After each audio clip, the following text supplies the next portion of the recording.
حسبي ربي جل الله ما في قلبي غير الله نور محمد صلى الله لا إله إلا الله حسبي ربي جل الله ما في قلبي. بزرگان دین نے، ائمہ و مجتہدین نے جب بھی اہل سنت و جماعت کی پہچان بیان کی کہ اہل سنت و جماعت کا فرد کون کہلائے گا، یعنی آسان انداز میں اگر آج کے لفظوں میں بات کروں تو سنی کسے کہیں گے، کیونکہ اہل سنت و جماعت کا مخفف جو ہے وہ سنی ہے. سنی کسے کہیں گے؟ جب بھی ہمارے علماء، اولیاء، ائمہ نے جب اس علامت کو بیان کرنے کی کوشش کی اور بیان کیا کہ سنی کون ہوگا، اس میں کیا علامت پائی جائے گی، تو سر فہرست جس علامت کو رکھا وہ یہ تھی کہ سنی وہ ہوگا، یعنی اہل سنت و جماعت کا فرد اسے کہیں گے کہ جو شیخین یعنی ابو بکر و عمر کی افضلیت کا قائل ہوگا. یہ بنیادی بات ہے. آپ اگر دیکھیں سیدنا انس بن مالک رضی اللہ تعالیٰ عنہ سے امام اعظم ابو حنیفہ نے بھی یہی بات لکھی. ہمارے امام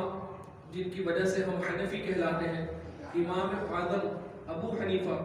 نعمان بن ثابت رضی اللہ تعالیٰ عنہ، آپ نے بھی اپنی کتاب میں یہی بات بیان کی اور آپ نے اس مسئلے کو دو ٹوک انداز میں اور واضح انداز میں لکھا. جب آپ سے پوچھا گیا کہ سنی کون ہے یعنی اہل سنت و جماعت کون ہے، تو آپ نے کہا اہل سنت و جماعت وہ ہے کہ جو شیخین یعنی ابو بکر و عمر رضی اللہ تعالیٰ عنہما کی افضلیت کا قائل ہو، اور اہل سنت و جماعت وہ ہے یعنی سنی وہ ہے کہ جو سیدنا عثمان غنی اور مولا علی سے محبت رکھتا ہو. سبحان اللہ. اب اگر کوئی شخص یہ کہے کہ میں حضرت سیدنا صدیق اکبر رضی اللہ تعالیٰ عنہ کو افضل نہیں مانتا، میرے نزدیک آپ افضل نہیں ہیں، تو ہم سب سے پہلا سوال اس سے یہ کریں گے کہ آپ سنی ہیں؟ اگر وہ کہتا ہے نہیں میں سنی نہیں ہوں، میں کسی اور مکتبہ فکر کی طرف ان سے بلانگ کرتا ہوں، تو ہم کہیں گے ہم آپ سے بات ہی نہیں کرتے. یعنی ہمارا جو اس وقت جو ہم گفتگو کر رہے ہیں، ہم اس وقت جن سے بات کر رہے ہیں وہ سنی ہیں، کیونکہ ہم سنیوں کی پہچان اور علامت بیان کر رہے ہیں.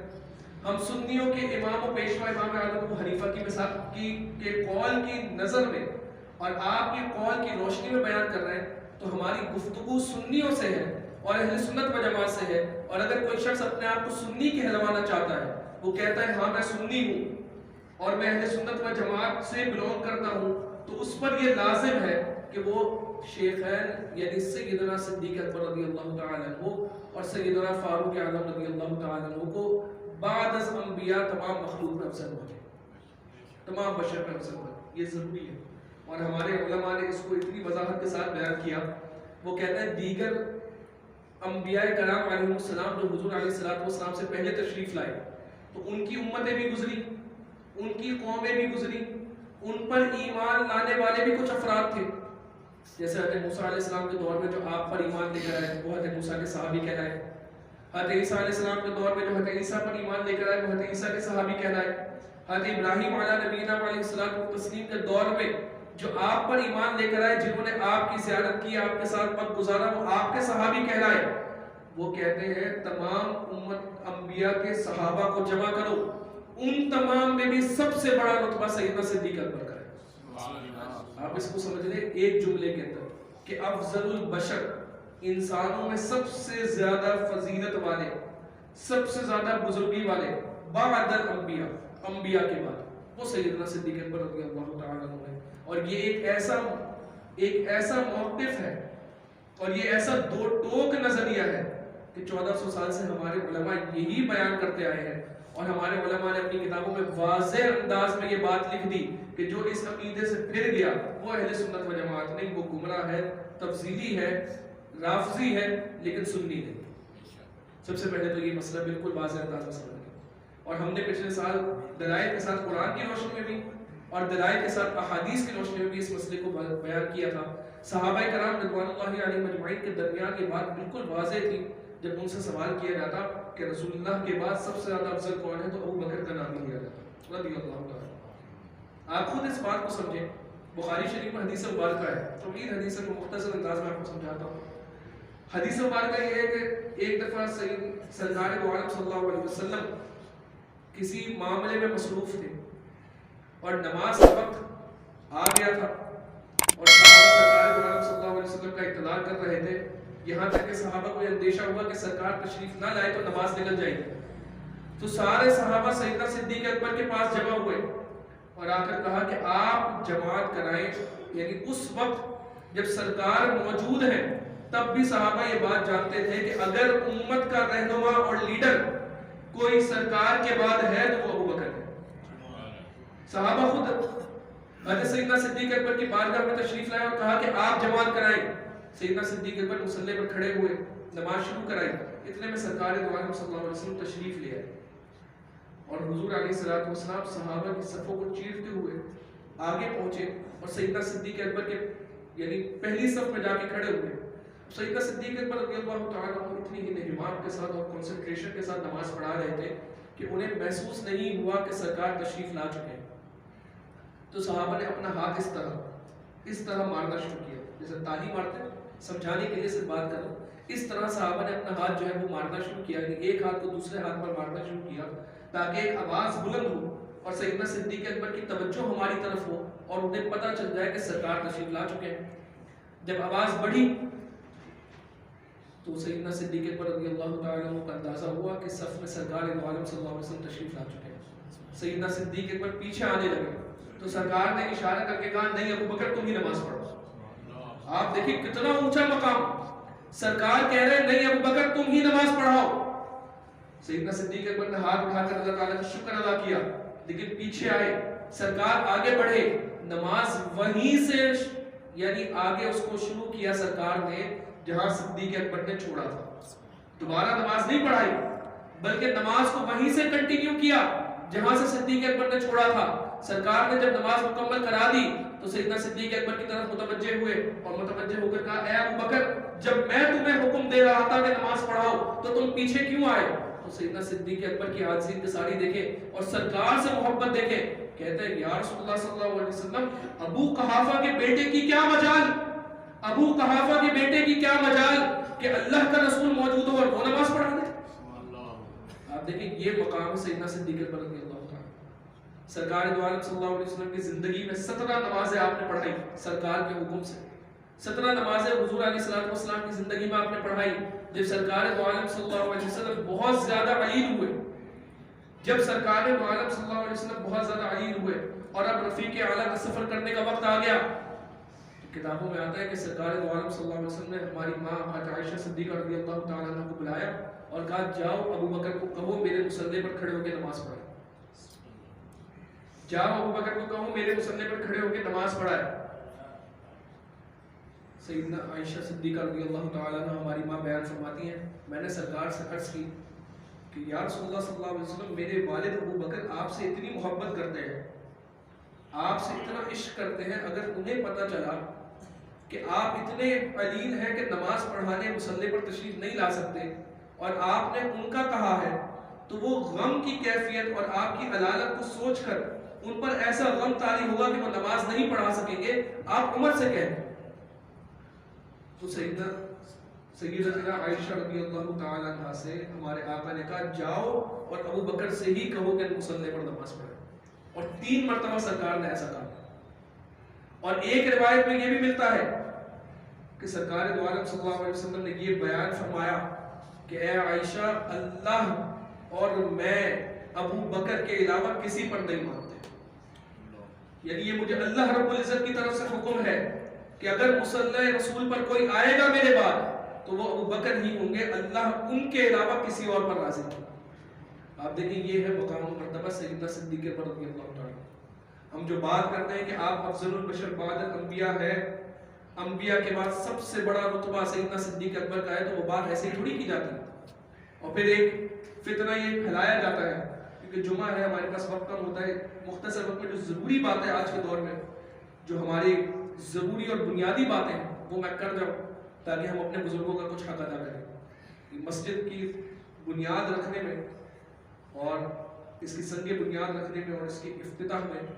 سید شاہ رب القادری نور اللہ مرقدہ کا ہاتھ ہے، اور وہ ہمارے بزرگ ہیں، ان کا دامن ہمارے ہاتھوں میں ہے۔ اگر ہم یہ بات نہ کریں اور خاموش ہو جائے تو ہم نے اپنے بزرگوں کا حق ادا نہیں کیا۔ آپ دیکھیں آج کے دور میں ایک فتنہ کیا جاتا ہے، ایک پروپیگنڈا کیا جاتا ہے وہ پروپیگنڈا یہ ہے کہ ٹھیک ہے سیدنا صدیق اکبر رضی اللہ تعالیٰ عنہ خلیفہ بنے، لیکن آپ کی خلافت جو ہے یہ ظاہری خلافت ہے، باقاعدہ پروپیگنڈا کیا جاتا ہے، یعنی آپ جو ہے وہ ظاہری خلیفہ ہیں، سیاسی طور پر آپ خلیفہ ہیں،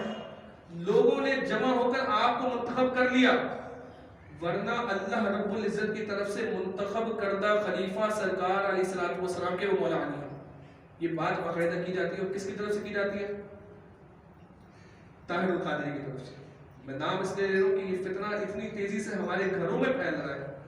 کہ ہمارے اہل سنت کو اندر سے کھوکھلا کرتا جا رہا ہے یہ فتنہ۔ اس نے اپنی کتاب سیف الجری آپ اٹھا کے دیکھ لیں،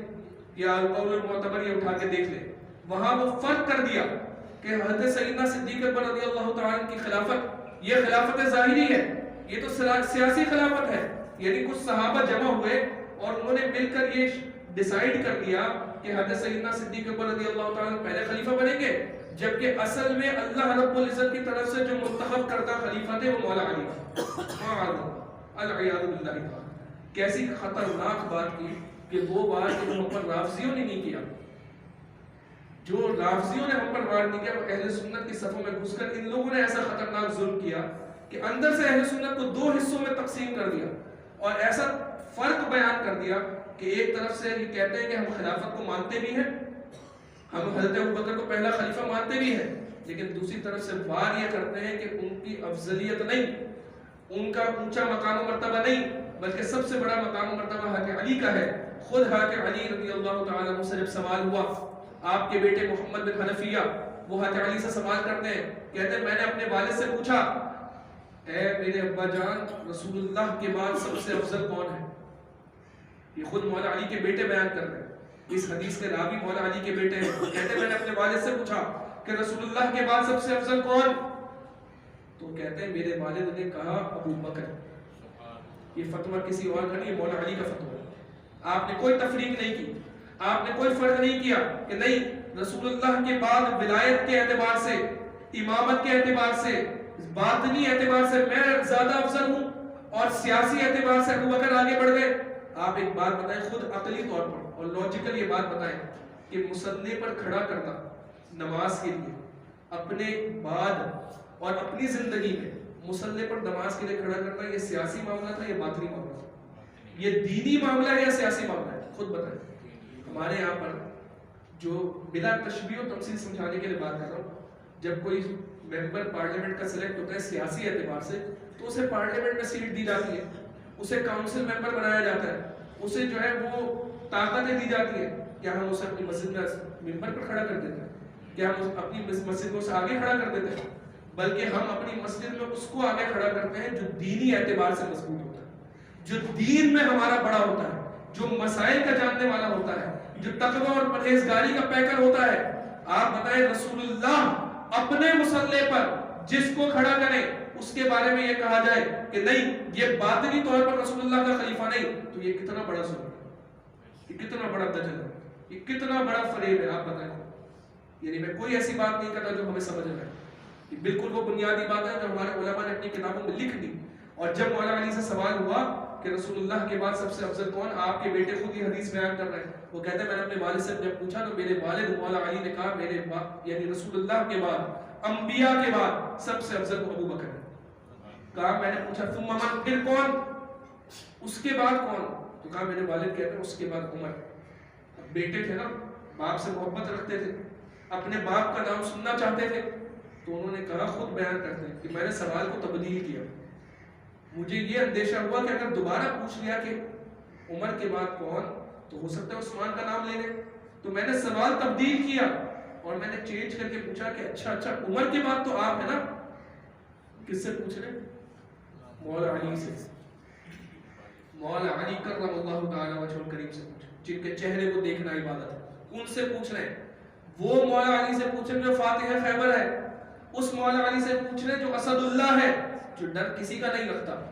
ان سے سوال کیا جا رہا ہے۔ اور ان کے بیٹے کہتے ہیں میں نے سوال کو تبدیل کیا، جب میرے والد نے پہلے ابو بکر کا نام لے لیا پھر عمر کا نام لے لیا تو میں نے سوال تبدیل کر کے پوچھا اچھا والد صاحب یہ بتائیں عمر کے بعد تو آپ سب سے افضل ہے نا، تو تو کہتے ہیں حضرت علی نے فرمایا نہیں میں تو بلکہ عام مسلمانوں کی طرح ایک مسلمان ہوں، کہ آپ کی عظیم ساری کا عالم کہ میں عام مسلمانوں کی طرح ایک مسلمان ہوں۔ ایک دفعہ آپ کے ایک شاگرد نے آپ کے سامنے جب آپ تشریف لائے تو کہہ دیا کہ دیکھو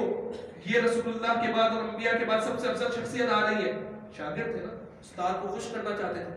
استاد کی محبت چاہتے تھے۔ انہوں نے حضرت علی کرم اللہ تعالیٰ وجہ کریم کی طرف دیکھ کر کہا کہ یہ دیکھیں رسول اللہ اور انبیاء کے بعد سب سے افضل شخصیت آ گئی۔ حضرت علی ناراض ہو گئے،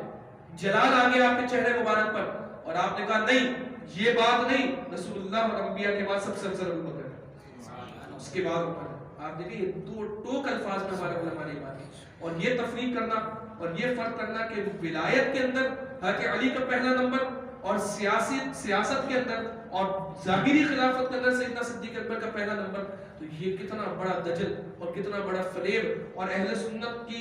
کے اوپر کتنا بڑا حملہ ہے کہ اس سے اتنا بڑا فتنہ پچھلے کچھ سالوں میں کھلا ہے کہ جو فتنہ بند ہونے کا نام نہیں لے رہا بلکہ تیزی سے پھیلتا جا رہا ہے۔ آپ دیکھیں اگر غوث اعظم رضی اللہ تعالیٰ عنہ، کیونکہ ہم قادری ہیں نا،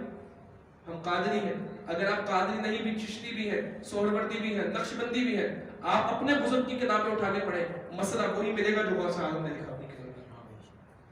اور ہر سلسلہ جو سہروردی سلسلہ ہی کیوں نہ ہو، نقشبندی سلسلہ ہی کیوں نہ ہو، چشتی سلسلہ ہی کیوں نہ ہو، ان کی نہریں جو ملتی ہیں وہ قادری سلسلے سے جا کے ملتی ہیں، کیونکہ سارے بزرگوں کو جو فیض ملا تو وہ غوث اعظم کے دور میں غوث اعظم کا ہی فیض ملا، کیونکہ آپ نے فرما دیا تھا قدمی ہادی علی رقبۃ کل ولی اللہ، کہ میرا قدم ہر ولی کی گردن پر ہے۔ اب وہ ولی کسی بھی سلسلے کا ہو، اس کے سلسلے کو جو تقویت ملی، اس کے سلسلے کو جو مضبوطی ملی، اس کی ولایت کو جو پختگی ملی اور اس کی ولایت پر جو مہر لگی وہ غوث اعظم کی قدم کی برکت سے لگی۔ غوث اعظم نے کیا لکھا اپنی کتاب کے اندر، آپ اٹھا کے پڑھیں، غوث اعظم قرآن کی آیت کو سامنے رکھ کر بیان کرتے ہیں۔ اللہ رب العزت نے ارشاد فرمایا وَرَبُّكَ يَخْلُقُ مَا يَشَاءُ وَيَخْتَارُ، اللہ جسے چاہتا ہے بناتا ہے، پیدا کرتا ہے، وَرَبُّكَ يَخْلُقُ، اور اللہ رب العزت پیدا کرتا ہے، مَا يَشَاءُ جسے چاہتا ہے، وَيَخْتَارُ اور ان میں سے جسے چاہتا ہے اپنا محبوب بنا لیتا ہے۔ پیدا سب کو کرتا ہے، محبوب سب کو نہیں بناتا، محبوب ان میں سے جن کو چنتا ہے ان کو محبوب بناتا ہے۔ آگے اس آیت کی تفسیر میں اور ایکسپلینیشن میں غوث اعظم کیا بات بیان کرتا ہے؟ غوث اعظم کہتے ہیں اگر آپ دیکھیں تو اللہ رب العزت نے سلسلہ یہی رکھا، انبیاء کرام علیہ السلام اللہ رب العزت نے کم و بیش 1,24,000 انبیاء بھیجے، ان میں سے کم و بیش 313 رسول اللہ رب العزت نے بھیجے، ان رسولوں میں سے 4 رسولوں کو اللہ رب العزت نے چن لیا، حضرت ابراہیم، حضرت موسیٰ، حضرت عیسیٰ اور ہمارے آقا علیہ السلام۔ ان رسولوں میں ان 4 رسولوں کو فضیلت دی گئی، حضرت ابراہیم کو، حضرت موسیٰ کو، حضرت عیسیٰ کو، سرکار علیہ السلام کو، اور پھر اللہ رب العزت نے ان 4 میں سے سرکار دو عالم صلی اللہ علیہ وسلم کو ان 4 پر بھی فضیلت دی اور آپ کو افضلیت دی اور آپ کو افضل کر دیا۔ اسی طرح غوث اعظم سمجھاتے ہیں،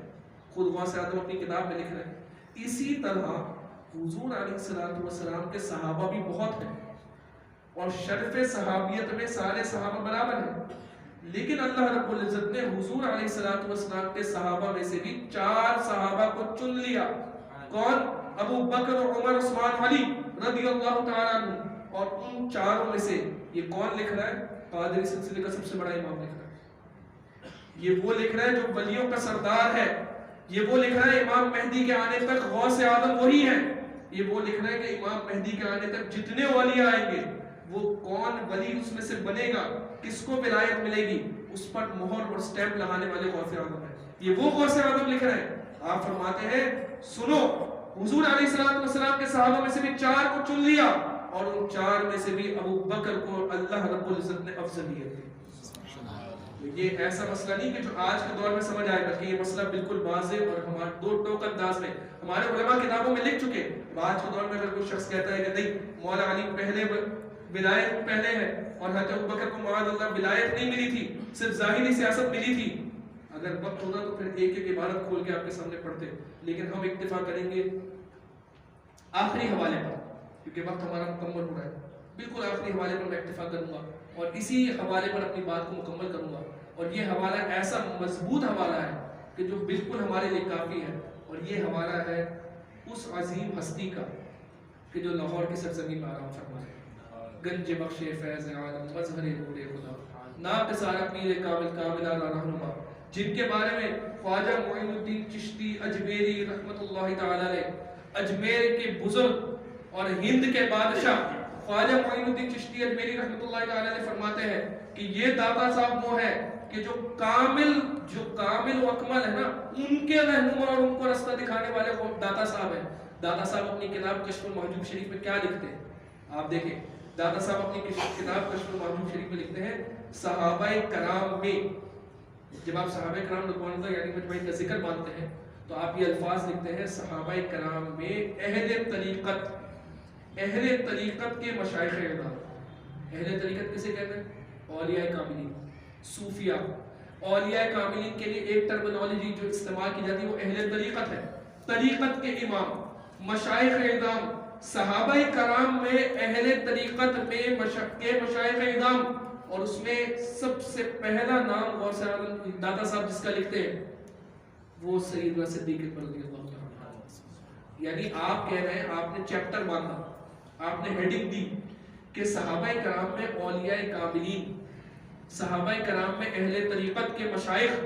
اور سب سے بڑے ان مشائخ میں سب سے بڑے امام کو، سب سے بڑی شخصیت کو جنہوں نے داتا صاحب نے جن کو لکھا سر فہرست، وہ سیدنا صدیق اکبر رضی اللہ عنہ۔ اور یہ کون لکھ رہا ہے؟ جو خود سب سے بڑا ولی، یہ وہ لکھ رہا ہے جو خود جس نے ولایت پر انسائکلوپیڈیا لکھ دی۔ کشف المحجوب شریف اگر آپ اٹھا کے پڑھیں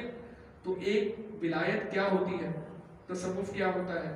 ولی بندہ بنتا کیسے ہے، ولایت میں کون کون سے مقامات ہیں، تصوف کی کیا کیا گرے ہیں، ان ساری گروں کو کھولنے والے، سمجھانے والے، اس فن کے ماہر داتا صاحب جب خود اس فن کو مدبر کر رہے ہیں اور اس فن کی تدوین کر رہے ہیں، اور جب خود اس فن کے اصولوں کو آپ بیان کر رہے ہیں، تو جب آپ اس فن کے ماہرین کی لسٹ بناتے ہیں نا، لسٹ، تو ان ماہرین میں سب سے پہلا نام جس ماہر کا آپ لکھتے ہیں وہ سیدنا صدیق اکبر رضی اللہ عنہ۔ بات یہاں ختم نہیں ہوتی، الفاظ سنیں کیا الفاظ لے کر آئے۔ فرماتے ہیں صحابہ کرام میں سے، آپ الفاظ سنیے گا، اسی حوالے پر میں اختتام کروں گا، اتنا قیمتی حوالہ ہے ہمارے لیے کہ میں آپ خود الفاظ جب سنیں گے تو آپ کے لیے مسئلہ بالکل واضح ہو جائے گا کہ اگر آج کے دور میں کوئی شخص کھڑے ہو کر کہے کہ نہیں مولا علی سیاست میں حضرت ابوبکر پہلے تھے اور ولایت میں اور باطنی خلافت میں مولا علی کرم اللہ تعالیٰ وجہ الکریم پہلے تھے، تو میں یہ مسئلہ آپ کو ویسے امامت کے ساتھ میں نے آپ کو سمجھا دیا۔ لیکن خود دیکھیں دادا صاحب کیا لکھتے ہیں، آپ فرماتے ہیں صحابہ کرام میں سے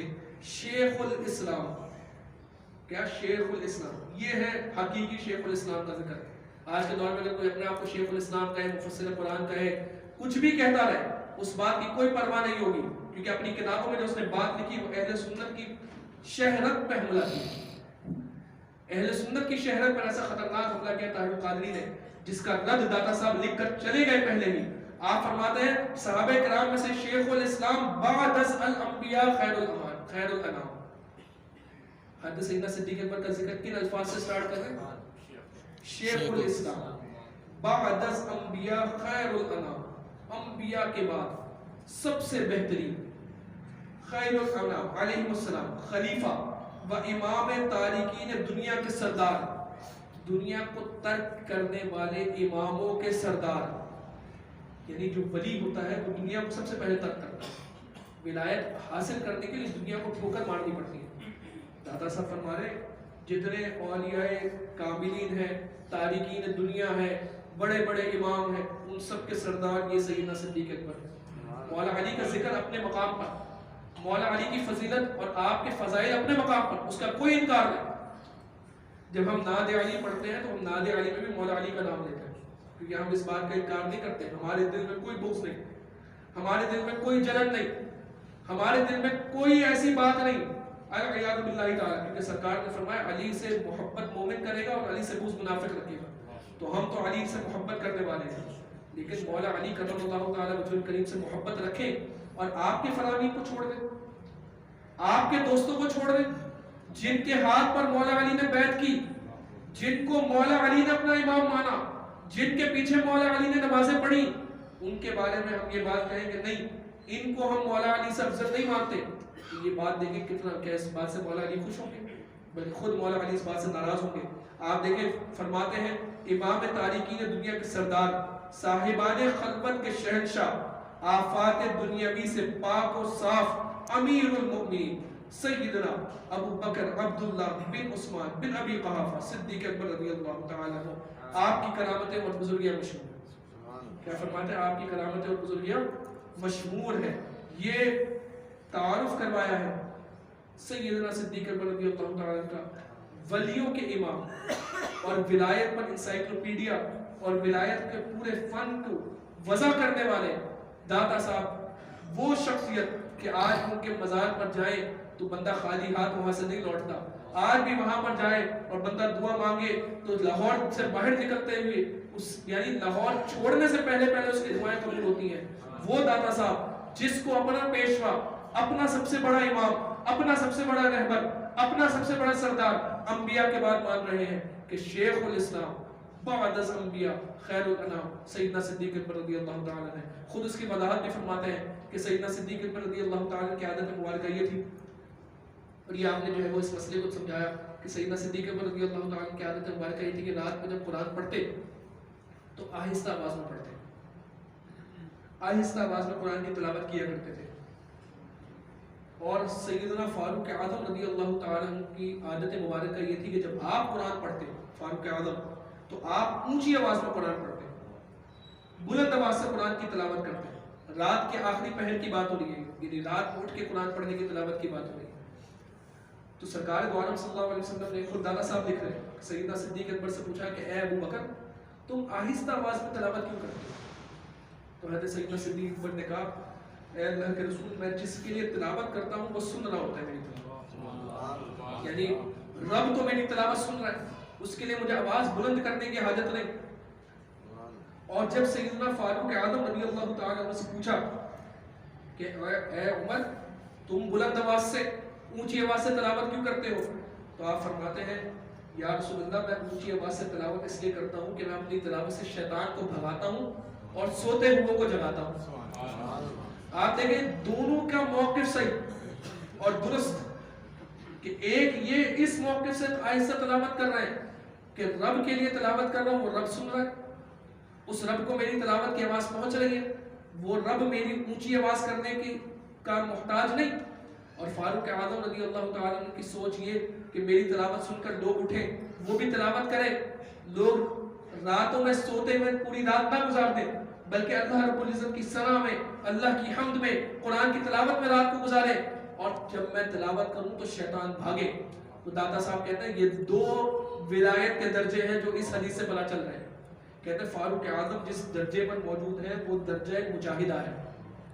یہ ولایت کا اونچا مقام ہے، اس مقام کو کہتے ہیں مقام مجاہدہ۔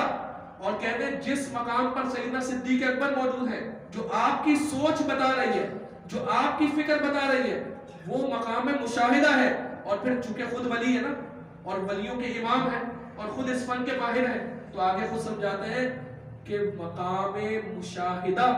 مقام مجاہدہ سے بڑا مقام ہے، یعنی سیدنا صدیق اکبر کا جو مقام مشاہدہ ہے وہ مقام مجاہدہ سے بڑا مقام ہے۔ اور یہ بات ہمیں سیدنا صدیق اکبر رضی اللہ تعالیٰ کے قول سے پتہ چلتی ہے، چونکہ آج سیدنا صدیق اکبر کے عرس کے سلسلے میں اور آپ کی مناسبت سے اس جمعے کے بیان کو ہم نے رکھا، تو آخر میں ایک دعا جو داتا صاحب نے آپ کی لکھی، وہ دعا میں آپ سب کو بیان کروں گا، کیونکہ حالات ایسے ہیں کہ بڑی مہنگائی ہے اور تیزی سے حالات جو ہے وہ خراب ہوتے ہوئے نظر آتے ہیں۔ تو ایک دعا جو داتا صاحب نے سیدنا صدیق اکبر رضی اللہ تعالیٰ کی اپنی کتاب کشف المحجوب شریف میں بیان کی، بڑی بہترین دعا ہے اور بڑی خوبصورت دعا ہے کہ آپ فرماتے ہیں کہ سیدنا صدیق اکبر یہ دعا کثرت سے مانگا کرتے تھے، اللہم بسط الی الدنیا وزہدنی عنہا، کہ اے اللہ مجھے دنیا عطا کر، یعنی دنیا مجھ پر کھول دے، مال و دولت کی فراوانی مجھے دے، اللہم بسط الی الدنیا، دنیا مجھ پر کھول دے، وزہدنی عنہا، لیکن مجھے اس دنیا میں غرق ہونے سے بچا دے۔ اور دادا صاحب اس کو سمجھاتے ہیں کہ یہ دعا کیوں مانگتے تھے، کیوں دنیا کو طلب کرتے تھے؟ وجہ یہ تھی کہ سیدنا صدیق اکبر رضی اللہ تعالیٰ اپنا مال ہر وقت راہ خدا میں خرچ کرتے تھے،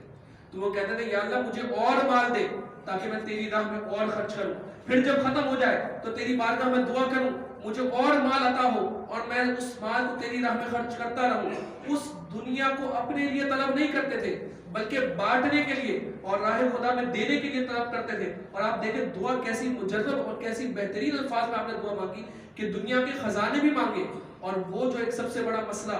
دنیا ملنے کا ہوتا ہے کہ انسان اس دنیا میں غرق ہو جاتا ہے, اس میں محو ہو جاتا ہے, اس میں ڈوب جاتا ہے اور وہ اس کی بربادی بن جاتی ہے. مال و دولت کا آنا اور اس مال و دولت میں گم جانا یہ اس کی بربادی بن جاتی ہے. سیدنا صدیق اکبر نے مال بھی طلب کیا اور پھر اسی رب سے اس مال سے غنا بھی طلب کی کہ اے میرے رب مجھے مال تو دے لیکن اس میں غرق ہونے سے, اس میں محو ہونے سے, اس میں پڑ جانے سے بچا دے. اللہ تعالیٰ سے دعا ہے کہ اللہ تعالیٰ ہمیں سیدنا صدیق اکبر رضی اللہ تعالیٰ